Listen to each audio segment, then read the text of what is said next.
Dan saya ajar, asal-asalnya saya ajar bahasa Korea. Tapi dekat Malaysia ni dia tak ada exam bahasa Korea. Jadi saya beralih kepada ajar sejarah lah. Itu yang saya bagi tahu. Okey, baik. Kepada pasien yang baru yang mungkin baru berkenalan ataupun nak tahu belajar apa kan. Sekarang ni kita dalam topik bab 2. Okay, kita dalam topik bab 2. Ni kita sekarang. Dan tajuk dia Cantapai terima kasih. Terima kasih Cantapai pagi-pagi. Cantapai subjek sains. Kita sekarang ni sejarah. Takkanlah muka saya ajar sains. Kan? Oh bukan dalam sains tak ada sains tak Cantapai.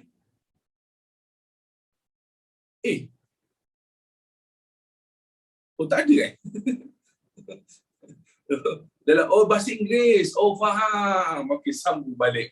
Okey, kita sekarang ni belajar sejarah dan topik kita, tajuk kita adalah NNS. Ada siapa-siapa nak tanya ke NNS tu apa?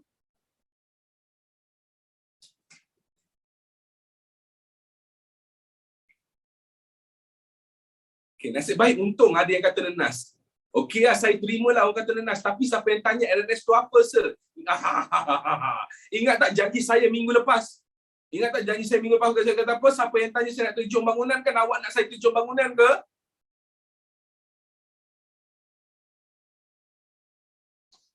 Okey, saya terjun. Okey, saya terjun sekarang. Jangan pujuk saya terjun. Okey. Saya nak terjun ni. Jangan pujuk. Pujuklah.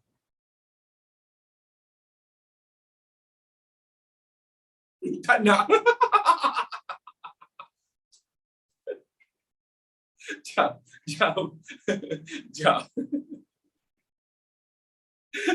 Kita memang macam tu Dia biasa lah. Form 3 dia memang macam tak nak pujuk. Pergi. Siapa suruh nak terjun sangat? Pergi kan? Okey, kepada siapa-siapa yang tak tahu, NNS membawa maksud negeri selat. Okay, yang mana minggu lepas saya dah terangkan kepada awak. Negeri-negeri selat ni dia ada 3 je sebenarnya dalam dunia. 3 dalam dunia pula. Negeri-negeri selat ni ada 3 je di Malaysia ni. Yang pertama adalah negeri Pulau Pinang. Okey, lepas tu pula negeri Melaka. Lepas Melaka pula Singapura. Minggu lepas kita dah tengok kan, kita dah belajar kan. Kita dah terangkan dah negeri-negeri ni betul. Sebelum British datang, Melaka ni macam mana. Sebelum British datang, Pulau Pinang tu apa semua dah terangkan kan. Jadi saya nak revise, saya nak tanya sikit lah kepada yang tahu dan kepada pasien yang masuk minggu lepas. Yang baru tak apa, relax dulu. Kita nak tanya orang-orang lama ni. Nak tahu dia orang ni power ke tak power kan. Pulau Pinang sebelum ni duduk di bawah Kesultanan mana? Duduk di bawah Kesultanan Kedah. Wallahu akbar, powernya. Siapa yang buka Pulau Pinang? Siapa buka Pulau Pinang? Orang Aceh. Okey, kita ikut silibus Orang Aceh tu memang betul. Memang tepat. Memang betul dalam sejarah mengatakan orang Aceh. Tapi dalam buku teks dia bagi Sumatera. Betul lah, Sumatera dengan Aceh tu benda sama je lah. Okey, betul, Sumatera Aceh. Kenapa pula? Pasal apa pula bukan orang Penang yang buka Penang? Kenapa pergi kepada orang Indonesia? Hadiah, ingat power lah. Boleh ingat cerita-cerita macam ni. Tapi saya cukuplah tanya pasal Penang. Tak nak lebih-lebih, saya nak tanya pasal Singapura. Saya nak tanya pasal Singapura ni. Singapura duduk di bawah Kesultanan mana dulu Kesultanan Johor. Serius tak? Bukan duduk di bawah Kesultanan Kelantan ke? Tak dah tukar Amboi, jauh sangat tu sir. Okey, yang kata jauh sangat tu saya yakin awak tahu peta Malaysia. Yang cakap jauh sangat tu saya yakin awak tahu peta Malaysia. Okey, baik. Untuk Singapura duduk di bawah Kesultanan Johor Riau. Saya nak tanya, ingat tak, kenal tak nama Sultan Johor waktu tu? Nama Sultan Johor Riau waktu tu, kenal? Siapa nama dia? Sultan Syahmi, bukan. Sultan Syahmi pula. Sultan Abdul Rahman. Sultan Abdul Rahman. Kenal tak nama pembesar yang jaga Singapura? Okay, kepada yang tak tahu, pembesar yang jaga Singapura namanya lah Temenggung Abdul Rahman. Sultan Johor adalah Sultan Abdul Rahman. Nama yang sama, orang yang berbeza. Okey, dah cukup untuk throwback dia. Dan hari ni kita nak tengok satu peristiwa dan saya cukup yakin peristiwa ni akan menyebabkan awak akan rasa sakit hati. Dan saya mengharapkan supaya awak tidak mencarut sewaktu saya ajar hari ini sebab awak akan sakit hati. Kenapa, sir? Hari inilah kita akan tengok macam mana British menggunakan strateginya untuk dapatkan Pulau Pinang, untuk dapatkan Singapura dan untuk dapatkan Melaka. Dan awak tengok cara British, dia punya kejam, dia punya jahat, dia punya menipunya apa semua, dan dia punya paksa dan dia memecah belahkan everything. Kejam. Wah, belum start dah marah ni. Sabar dulu. Awak marah kepada siapa tu? Marah kepada mak lah tu. Mak kejut pagi-pagi. Alah, mama ni orang nak tidur. Itulah. Saya dah agak dah ni. Kan. Okey, jom kita masuk hari ni cerita pasal dia. Nasib hari ni tak puasa lagi. Okey, kenapa kalau puasa, kenapa? Kalau puasa tak boleh mencarut kan? Faham. Maksudnya hari biasa boleh mencarut lah.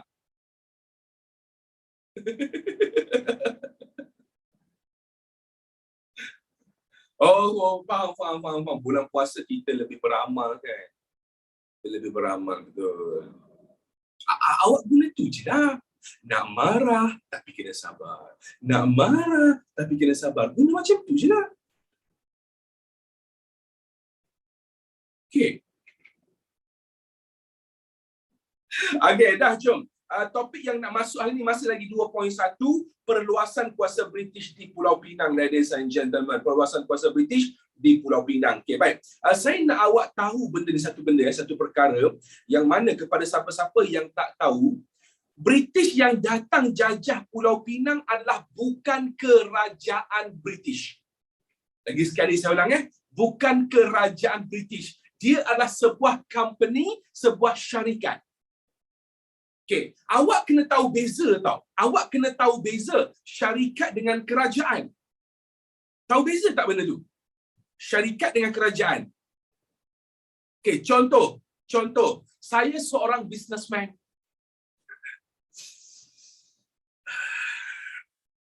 Saya jual rambut palsu.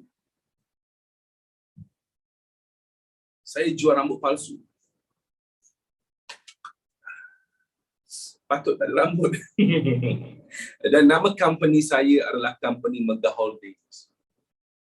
Itu syarikat, betul? Syarikat kan?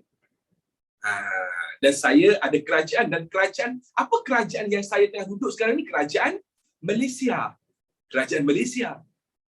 Faham? Okay, itu beza dia. Okay, bermaksud lebih kurang macam saya ni terlampau kaya sangat, saya terlampau banyak duit. Mega Holding ni sangat hebat, jual rambut memang laku kau-kaunya sebab sekarang ni ramai semua orang botak kepala. Semua lelaki, perempuan semua botak kepala. So dia orang terpaksa beli rambut palsu. Jadi saya kaya. Okay, saya buat apa? Saya pergi menjajah Bangladesh. Okay, boleh. Saya pergi menjajah Bangladesh. Itu syarikat saya. Sebab apa pula? Kenapa saya pergi menjajah Bangladesh? Saya nak jual rambut palsu dekat Bangladesh tu banyak-banyak.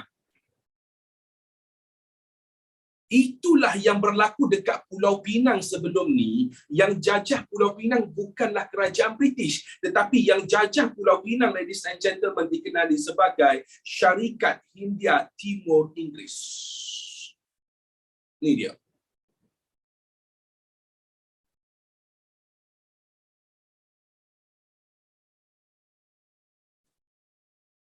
Syarikat Hindia Timur Inggeris. Kenapa Inggeris? Apa yang Inggerisnya? Mana S? Ada lah.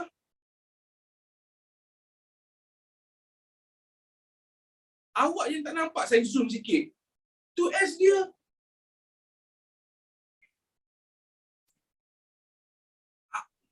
Apa yang sebab tak? Memang macam ni lah. Oh, inilah awak tak faham arts ni. Awak tahu arts. Arts memang macam tu. Kita tu kadang-kadang kita kena susun dia bagi cantik. Ini kita panggil art berat, betul. Inilah art beratnya. Takkan benda ni saya nak explain. Semua macam, oh ya ke, saya faham. Okay dah. Baik geng. Dan saya jujur nak cerita dengan awak. Kaitan SHTI ni, okay, by the way, sebutan dia awak kena sebut betul-betul dan ejaan dia kena eja betul-betul tau. Dalam exam kalau kita eja SHTI lah. Saya risau pula ni, risau apa? Tiba-tiba awak eja benda lain, dia akan jadi maksud lain tau. Saya risau benda tu, dia bila awak eja lain, dia jadi maksud lain tau kat sini. Tak faham, sir. Saya tak nak tunjuklah kepada yang faham, mana yang faham, itulah dia orang tahu. Yang tak faham tak apalah, sebab benda ni bukan masuk exam pun. Saya tahu kan. Okay, baik. Untuk SHTI ni, ladies and gentlemen, kisah dia, dan saya nak beritahu terus terang jujur dengan awak, kisah penjajahan Pulau Pinang ada kaitan dengan negara China. Kisah penjajahan Pulau Pinang ada kaitan dengan negara China. Okay, saya cerita secara roughly dulu. Kenapa kaitan dengan China? China, negara China. Di Suana, China, negara China, okey? Okey, saya cerita secara roughly dulu apa kaitan sebenarnya negara China dengan penjajahan Pulau Pinang ni kepada siapa-siapa tak tahu. Okey, kisah dia waktu abad ke-18, time tu British baru hilang satu tanah jajahan yang cukup berharga kepada dia. Tanah jajahan yang dia hilang tu adalah Amerika Syarikat. Oh, US kena jajah dulu. US kena jajah dulu. Jangan main-main. Macam mana boleh hilang, sir? Dia tak adalah hilang macam kita kan. Contoh pakai spek, letak kat sini. Letak kat sini macam, mana spek aku ah?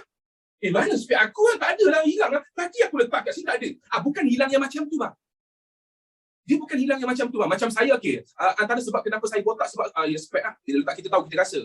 Orang yang ada rambut kita tak rasa ada spek kat sini. Oh, kadang-kadang orang perempuan dia pakai tudung, dia letak spek dia macam, mana spek aku ah? Okey, sambung balik. Okey, jadinya Amerika Syarikat bukan hilang yang macam tu. Hilang jajahan tu maksudnya Amerika Syarikat diorang berperang untuk dapatkan kemerdekaan dan diorang berjaya. Diorang perang untuk dapatkan kemerdekaan dan diorang berjaya. Jadinya British, dia berperang dengan British, betul tak?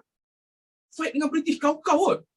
Oh, nak tahu macam mana US boleh menang? US minta bantuan daripada Perancis. Dan Perancis bagi bantuan, sampaikan Perancis, raja dia tak ada duit sebab bantu US. Macam tu sekali. Itu kisah nantilah waktu form 4 belajar nanti. Itu kisah waktu form 4 nanti. Kita sambung waktu form 3 ni. So, apabila US dia hilang tanah jajahan yang apa semua, US nak kena cari tanah jajahan baru. So, dia nak cari China. Dia nak dapatkan negara China. Okay? Nak dapatkan negara China ni, ladies and gentlemen, awak faham-faham kan negara China ni apa dia kelebihan dia. Salah satu kelebihan negara China adalah penduduk sangat ramai. Penduduk yang sangat ramai.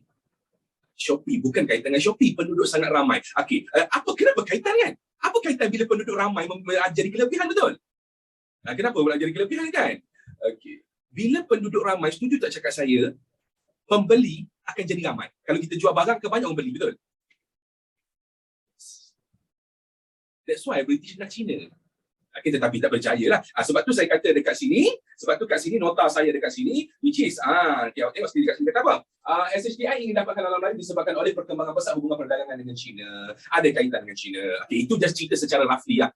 Okay. Tetapi cerita yang sebenarnya, faktor-faktor kenapa British nak dapatkan Penang, yang pertama adalah nak jadikan Penang sebagai pusat pengumpulan barang. Ataupun disebabkan oleh Penang merupakan satu pusat pengumpulan barang. Okay. Untuk Prussian yang baru masuk, awak tahu tak perkataan pengumpulan barang tu apa dia?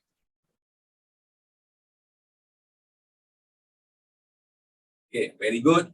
Okay, yang bagi tahu contoh-contoh yang sama tu saya terima. Okay, boleh. Okay, tahu tak tahu? Okay, wow. Simpan barang, tempat simpan barang lah. Oh, macam contoh kan, ada store dekat rumah saya tu, pusat pengumpulan barang lah kat rumah saya tu. So nanti British nak jajah rumah saya lah.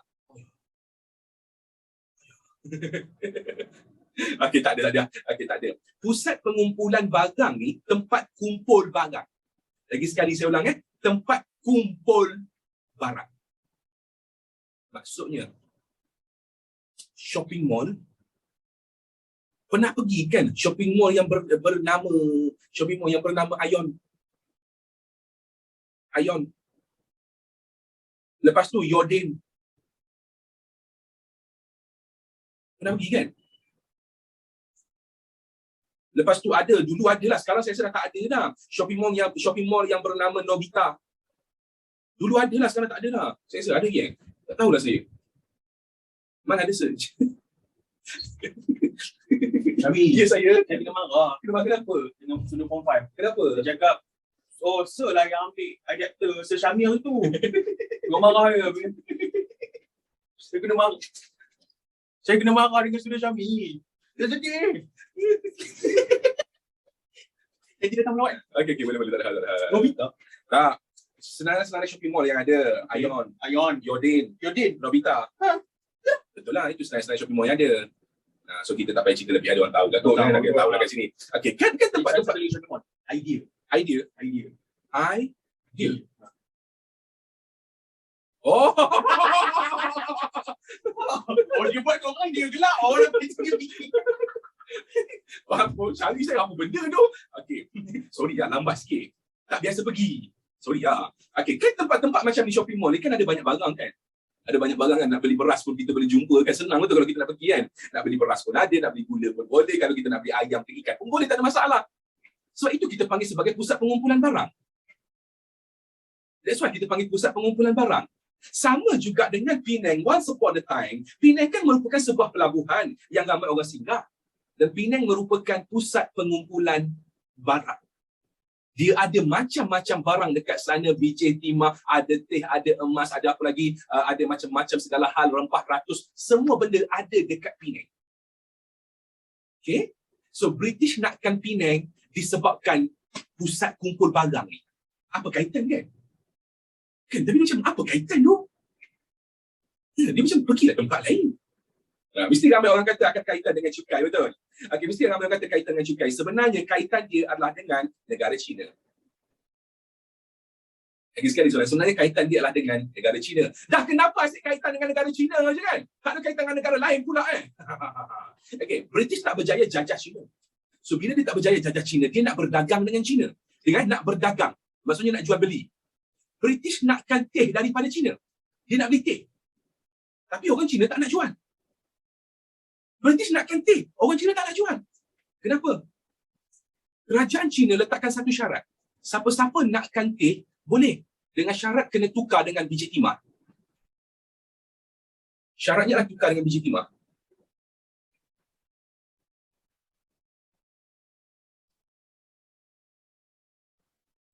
Dah mula buat kita orang stres. Ini baru sebab tau, belum cerita lagi pasal cara-cara diorang menjajah. Ini baru cerita sebab. Belum cerita cara diorang menjajah lagi, teruk nanti. Dekat China banyak teh rasa. Banyak. Banyak, ada teh tarik, ada teh tolak, ada semua teh semua ada. Tak ada. Tapi negara China memang banyak teh. Okay, so itulah sebab dia. Pusat pengumpulan barang. Dekat Penang, banyak biji timah. Banyak biji timah bukan maksudnya banyak tempat yang tu. Dia pusat kumpul biji timah. Pusat kumpul biji timah. So dia orang dapatkan Penang, ambil biji timah daripada Penang, pergi ke China. Okay, dah settle. Ini buku teks This one is buku teks. Okay, next. Yang kedua pula, kenapa British nakkan Pulau Pinang disebabkan oleh pangkalan tentera? Dah sudah pangkalan tentera ni, apa benda pula pangkalan tentera ni kan? Satu perkataan ni, saya jujur cakap dengan awak Saya jujur cakap dengan awak sewaktu saya belajar tingkatan 5 dengan tingkatan 3, tingkatan 3, 4, 5 dan apa semua. Pangkalan tentera ni dah biasa dengar dah. Tetapi saya hanya dengar saja, tetapi saya tak tahu pun pangkalan tentera tu benda apa. The problem waktu belajar sejarah, kita tak tahu pun apa benda perkataan tu. Kita hanya tahu pangkalan tentera disebabkan dia bahasa Melayu, kita buat faham. Pernah tak macam tu? Disebabkan dia bahasa Melayu, kita buat macam, oh kita faham ni sebab dia bahasa Melayu. Selalu kan? Ini bahaya belajar. Itu bahaya belajar. Sebab tu kita susah nak menghafal dan mengingat. Sebab kita buat faham. Okay. Pangkalan tentera ni membawa maksud satu tempat untuk letakkan senjata-senjata, kapal perang, kapal terbang, kereta kebal ke, semua nak letak kat situ. Itu pangkalan tentera. Dan British nak jadikan Penang sebagai pangkalan tentera. British nak jadikan Penang sebagai pangkalan tentera. Kenapa pula kan? Military base, betul. Military base lah basically. Okey, kenapa pula kan? Kita tengok peta dunia, peta Asia sikit Okey, jom kita tengok peta Asia. Kisah dia macam ni tau. Okey, peta Asia ni. Kisah dia macam ni. British, dia jajah ni semua ni. Ini semua kawasan jajahan British tau. Pakistan, India, Bangladesh, Myanmar. Ini semua kawasan jajahan British. Okey. Tentera diorang tak ramai. Tentera diorang ni tak ramai British. Dan dia punya pangkalan tentera untuk negara India, Pakistan, Myanmar ni apa semua, dia punya pangkalan tentera ada dekat sini. Awak bayangkan. Dia punya pangkalan tentera di sini. Macam mana kalau tiba-tiba datang musuh serang arah sini? Isyam kan? Okey, tapi dia adalah dekat sini pun adalah dia punya military base tu adalah. Cuma nak kuat lagi. Nak kuat lagi dia punya pangkalan tentera, apa yang British buat? Letak satu pangkalan kat situ. Kalau apa-apa berlaku peperangan di sini, dah terus pergi serang saja, attack balik. Clear kat sini? Itulah dia Penang. Serang dari belakang, very good. Konsep simple kan? Tapi dalam buku teks, jom kita tengok macam mana cara dia orang explain dalam buku teks. Okey, dalam buku teks, jom kita tengok kat sini. Teks. Pangkalan tentera laut British yang terletak di pantai barat India. Pangkalan dia terletak di pantai barat India. Ini cara dia tulis dalam exam. Cara dia tulis dalam exam. Iaitu Bombay sukar mengawal ketempatan British di timur. Nampak tu? Pangkalan duduk sebelah India. Susah nak kawal timur. Okey. Bomber siapa sir? Bukan bomber bang. Bukan bomber bang. Bombay bang. Nama tempat. Hafal, kena hafal kisah nama tu. Dia tak penting sangat pun untuk awak hafal nama Bombay, Madras tu apa semua, tak pun. At least awak tahu belah timur, belah barat pun okey untuk esei. Dah okey untuk esei belah timur barat. Okey, kita tengok lagi sekali betul. Okey, kita tengok lagi sekali. Okey, macam ni. Kita tengok betul lagi sekali. Setuju tak? Sini adalah belah barat. Dan sini adalah belah timur, betul? British ada pangkalan tentera di sebelah barat. Kan dia kata tadi. Terletak di pantai barat. Susah nak kawal di timur India. Timur.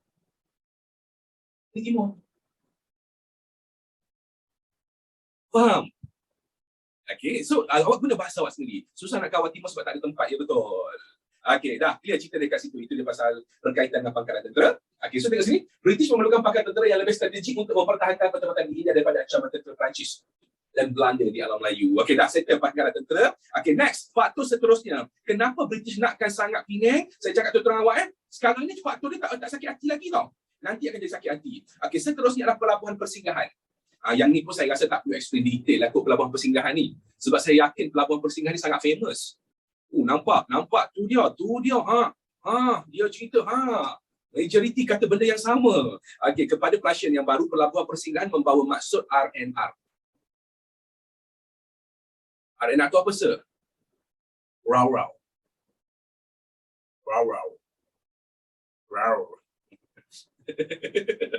Itu bukan RNR Okey, RNR adalah rehat dan rawat. Yang kita kalau kadang-kadang pergi jalan jauh tu, kalau kita balik kampung ke atau kita nak pergi melancong naik kereta, kadang-kadang mak ayah kita mesti singgah RNR. Tempat RNR banyak kemudahan kan? Ada makanan, ada toilet, betul. Benar tak awak pergi RNR kan waktu balik raya ke, RNR toilet penuh sangat? Si pernah kan? Habis tu buat apa? Tunggu je lah. Pergi Petronas. Maksudnya RNR ramai orang, Petronas tak ada orang. Pakai pampers ke? Hang ni biar betul. Buang kat luar kan. Betul lah. Itu saya nampak dekat RNR tu. Dekat pokok bunga. Ada najis-najis yang bertaburan kat sana. Saya tak tahu siapa. Saya kata macam, bapak tahu. Kat situ ada bantai buang. Kucing tu sir. Tak, kalau kucing kita tahulah rupa bentuk kucing macam mana. Kalau dah saiz besar penumbuk, kalau dah keluar saiz besar penumbuk, takkan ada kucing.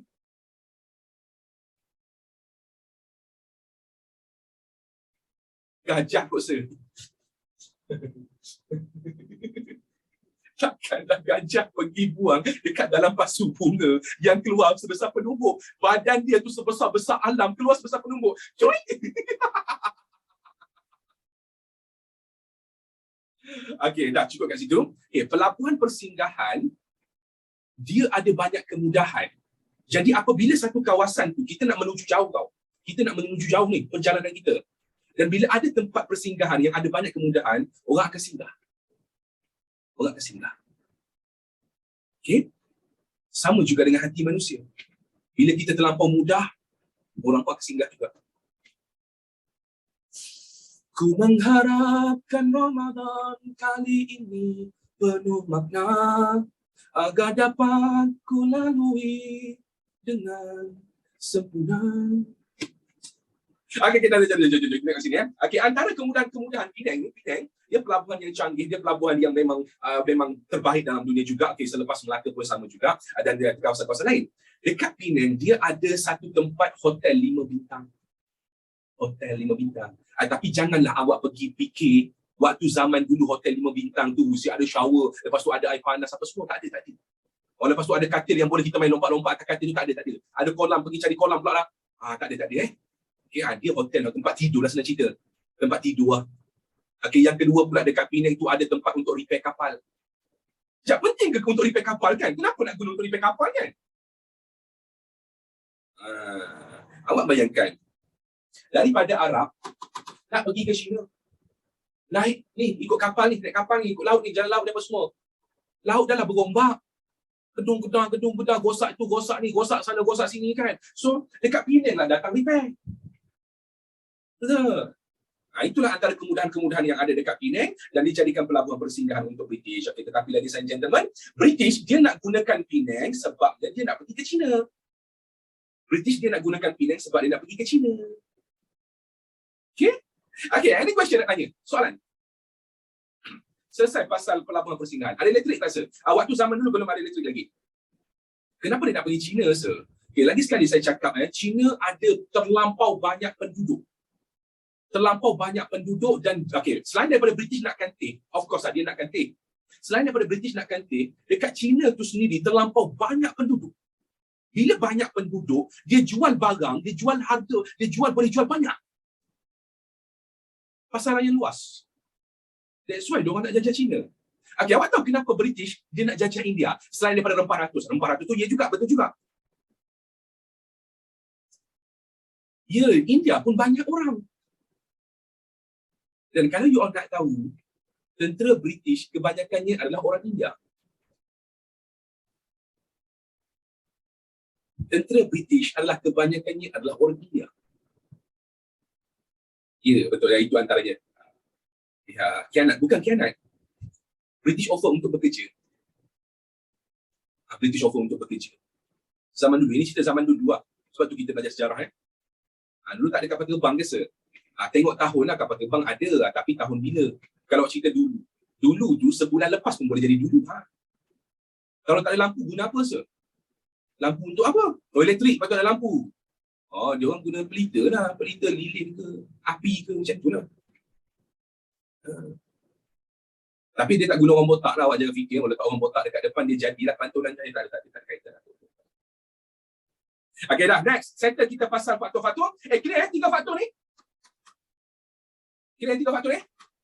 Okay, jom kita tengok cara macam mana British dia berjaya masuk ke Pulau Pinang. Okay, jom kita tengok kronologi pendudukan British di Pulau Pinang. Ni maksudnya macam mana diorang berjaya dapat masuk. Ingat betul-betul Macam mana British berjaya dapat masuk. Tu dulu. Kronologi tu apa, sir? Kronologi ni adalah macam mana saya nak bagi tahu ni? Turutan. Penceritaan. Okey, contoh. Jalan cerita. Bolehlah. Jalan cerita. Garis masa pun ia juga. Okey, contoh saya cerita kronologi saya. Saya cerita kronologi Syami. Saya cerita kronologi Syami. Sir Syami lahir pada tahun 2000, iaitu pada tanggal 16 September tahun 2000. Sir Syami dibesarkan oleh seorang ayah dan juga seorang ibu yang mana dibesarkan di Korea Selatan. Apabila umur Sir Syami menjangkau 5 tahun, ibu dan bapa Sir Syami datang ke Malaysia.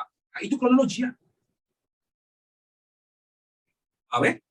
Okey, dah tahu dah. Terima kasih. Okey, baik. Kisah dia, kisah dia antara kisah yang terawal macam mana British ni boleh masuk Pulau Pinang waktu itu disebabkan oleh berlakunya satu pergaduhan di antara pembesar-pembesar dan juga pemimpin-pemimpin Kedah. Ini antara kisah yang terawal macam mana SHTI boleh jejak kaki ke Penang dulu. Ini belum dapat lagi tau. Ini belum dapat lagi. Tapi jejak kaki Penang je baru. Belum dapat lagi. Sambung balik cerita dia. Dekat Kedah waktu tu, ada seorang sultan. Nama sultan ini dikenali sebagai Sultan Muhammad Jiwa. Siapa nama dia? Sultan Muhammad Jiwa. Lagi sekali, apa nama dia?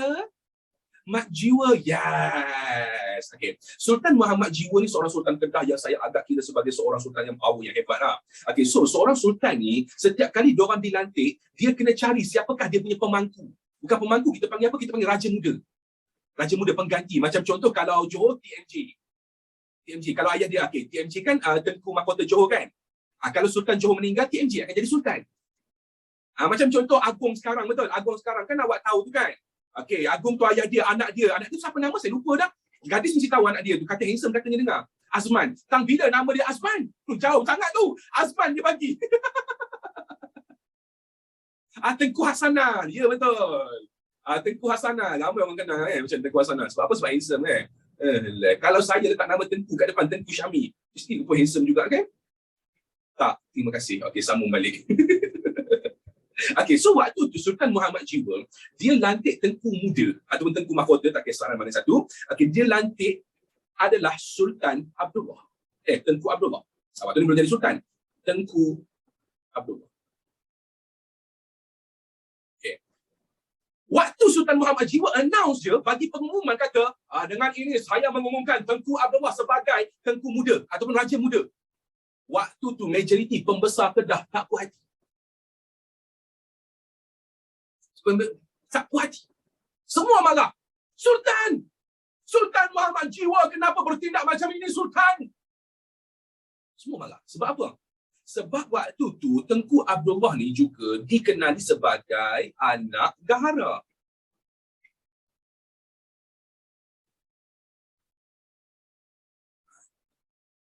Anak siapa ni, sir? Siapa pula gahara tu, sir?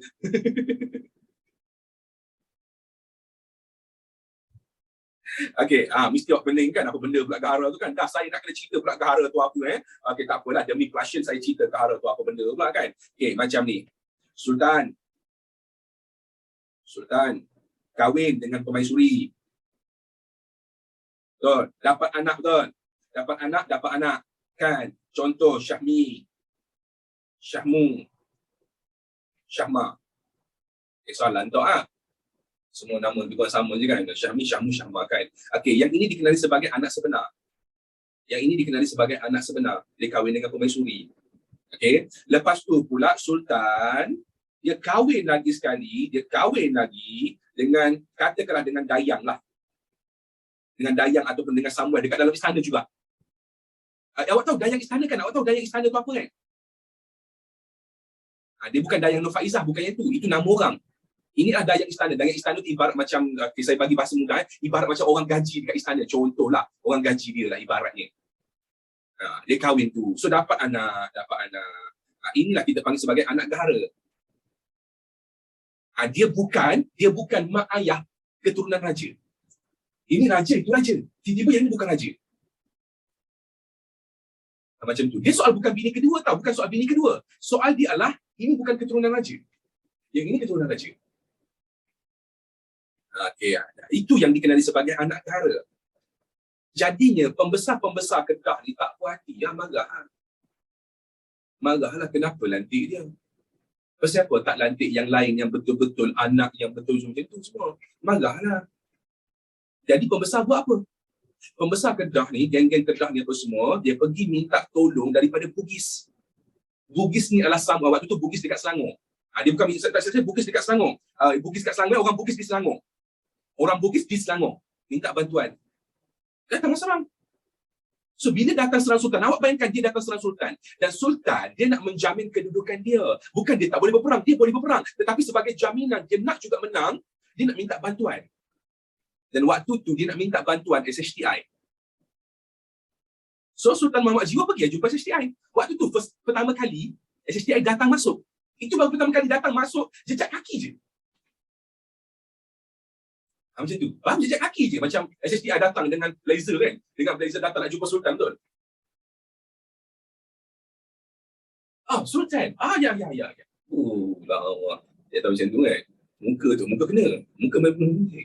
Okay, sambung balik cerita dia. So, deal lah. Sultan Kedah, Sultan Muhammad Jiwa, deal dengan SHTI, minta bantuan apa semua. Tetapi SHTI tak nak tolong. SHTI tak nak tolong. Dah. Okay. So, bila tak nak tolong, gagal. Fail lah kan?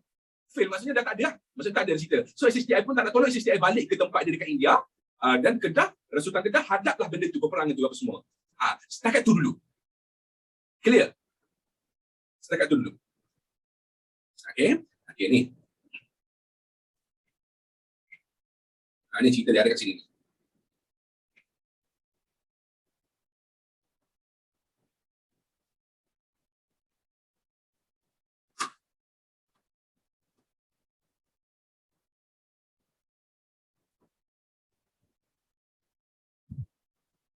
Okay, dah. Kenapa dia tak lantik anak daripada keturunan raja dia saja? Tak silap saya, Sultan Muhammad Jiwa ni dia tak ada anak daripada keturunan raja yang queen tu. Dia tak ada anak situ. Dia tak ada anak bersama dengan yang ini. Kenapa tak ada anak tu? Dah aku tanya aku pula kenapa dia tak ada anak dengan itu. Macam mana nak jawab itu soalan dia? Jadi kenapa diorang marah? Diorang marahlah sepatutnya kalau tak ada anak, sepatutnya tak ada anak, bagi kepada adik Sultan. Macam tu sepatutnya. Tapi disebabkan Sultan dia fikir, aku ada anak bersama dengan dia. Sultan pun fikir, aku ada anak bersama dengan dia. Nanti je lah anak juga. Macam tu lah. Kalau Sultan anak tunggal, carilah sepupu sepapat ke apa semua. Kalau tak ada juga, maksudnya tak ada Sultan. Dia ada adik tak se? Ada lah. Itulah pembesar-pembesar yang marah tu. Okay, setakat situ Ini SHTI belum dapat lagi tau. SHTI tak dapat lagi Kedah ni. Belum lagi ni. Tak dapat apa-apa lagi ni. Just masuk je dulu. Dan masuk pun, lepas tu berbincang, tak jadi tolong, balik terus. Okay. Lepas tu, peristiwa seterusnya adalah berlakunya peristiwa ancaman Siam. Waktu ni yang mentadbir Kedah bukan lagi Sultan Muhammad Jiwa. Yang mentadbir Kedah adalah Sultan Abdullah. Anak gahara tadi Anak gahara tadi kan, awak ingat kan Sultan Abdullah? Ayah dia dah meninggal dah. Sultan Muhammad Jiwa dah meninggal dah. Kalah ke pembesar? Ya, pembesar kalah. Pembesar kalah. Jangan terkejut lah. Memang kalah lah pembesar nak berperang dengan Sultan, dengan Raja. Raja ramai backup pun. Nak berperang kan. Okay. Ancaman daripada Siam. Kepada siapa-siapa tak tahu Siam tu apa, sekarang Siam ni dikenali sebagai Thailand. Thailand. Kepada yang tak tahu Thailand macam mana, Thailand tu kalau dia cakap dia macam water. That's the Thailand. Bukan. Tu Cina salah saya lah. Saya tahu Thailand dia cakap. Hai. Sama kami dah. Cina dah. Itu Jepun pula. Dah macam-macam salah saya. Tak naklah saya explain pasal Thailand ni macam mana. Cik salah je. Okay, dah cukup lah. Sawadika. Sawadika. Okay, baik. Sambung balik. Okay, kisahnya pasal Siam ni. Kedah dengan Siam ni, kalau you all nak tahu, diorang ni adalah macam mana nak kata, sahabat. Nak kata sahabat pun yelah kot kita boleh kata sebagai sahabat kawan baik. Setiap 2 tahun sekali atau 3 tahun sekali, antaranya 2 dan 3 tahun sekali ni, Kedah akan hantar bunga emas kepada Siam. Lagi sekali tuan Kedah akan hantar bunga emas kepada Siam. Bunga emas tu macam mana? Okey, bunga emas tu macam mana? Mari sini kita tengok Bunga emas yang ku beri dikembalikan semua. Bukan Perlis ke? Perlis, Kedah, Kelantan, Terengganu semua kena hantar bunga emas kepada Siam. Apa istimewanya bunga emas ni? Bang, saya cerita dekat awak kita punya cincin yang sebesar sikit saja, tak sebesar pokok bunga ni, cincin tu saja pun dah berharga 1,000 bang. Cincin tu 1,000. Kalau dah bunga emas, ini emas betul ini dia real emas semua. Maksudnya semua ni emas. Agak-agak harga dia berapa? juta-juta lah kan. Boleh jadi juta kan. Tak juta pun 500,000 ke 600, tapi saya sejuta. Memang harga dia. Dan setiap 2 tahun atau 3 tahun sekali, Siam minta Kedah hantar benda ni. Siam hantar apa pula? Okey, Siam tak hantar apa-apa. Sebab Siam, dia kerajaan yang kuat.